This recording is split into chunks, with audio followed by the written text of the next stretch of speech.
In a season full of happy firsts, the Vegas Golden Knights on Saturday again experienced something new. But this time it wasn't a joyful event. They lost a Stanley Cup playoff game for the first time. San Jose forward Logan Couture scored a power play goal 5 minutes and 13 seconds into the second sudden death overtime period at a pulsating T-Mobile Arena, beating goaltender Marc-Andre Fleury high onto the short side to give the Sharks a 4-3 victory and tie the team's second-round playoff series at 1 game each. Advertisement games 3 and 4 will be played in San Jose on Monday and Wednesday. Vegas had swept the Kings out of the first round and routed San Jose 7-0 to launch this series, but San Jose recovered its poise and its solidity in the neutral zone to end Vegas' postseason roll. "We were better everywhere, tighter, better in every situation. I knew we would be," Sharks coach Peter DeBoer said. His Vegas counterpart, Gerard Gallant, is known as an easygoing bench boss but had some blistering words for his players after they squandered an early 2-0 lead and couldn't capitalize on a surge in the first overtime period.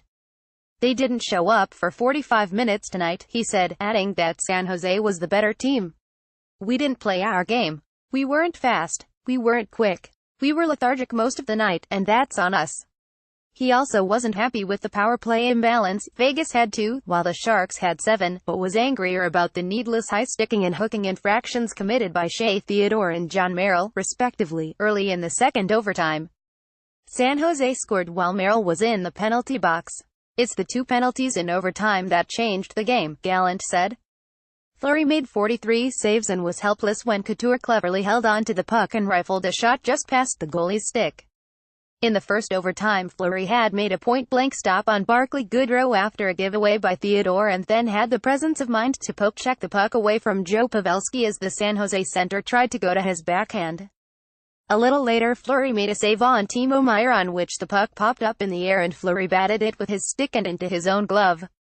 Even Fleury smiled at that, his white teeth gleaming through his mask while TV cameras focused on him during the ensuing stoppage.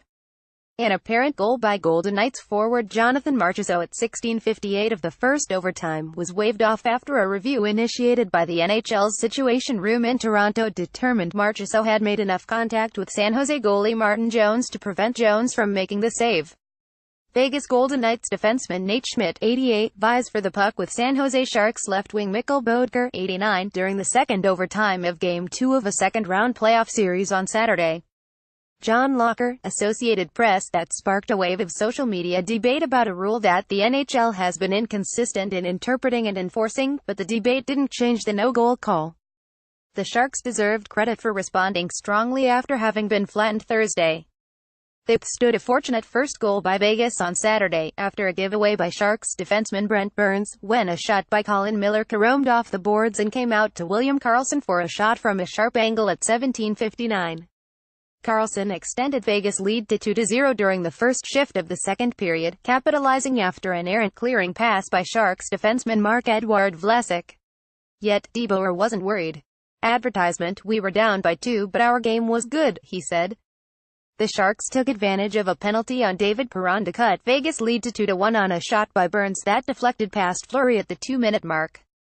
The teams were skating 4-on-4 when Fleury mishandled the puck while trying to give it to one of his defensemen, and Couture made it 2-2 when his one-timer sailed into the upper right corner of the net at 11:08. San Jose needs Burns to be active and he was exactly that on the Sharks' third goal, skating in from the right point and going behind the net before wrapping the puck inside the left post for a 3-2 lead at 14:07 of the second period. The Golden Knights challenged the play, saying Fleury had been a victim of goaltender interference, but replays showed Vegas Miller had pushed Meier into the goalie. The Golden Knights got a fortunate deflection to tie the game at 3-3 at 13:28 of the third period, when Nate Schmidt's blast from the blue line, set up after Perron won a face-off in San Jose's defensive zone, deflected off a Shark before eluding Jones and bringing the teams even. But then Couture gave the Sharks new life while giving the Golden Knights their first taste of playoff defeat and their first test of a so-far magical season. Helena.Elliott at LATimes.com. Follow Helena Elliott on Twitter at HelenNethellen.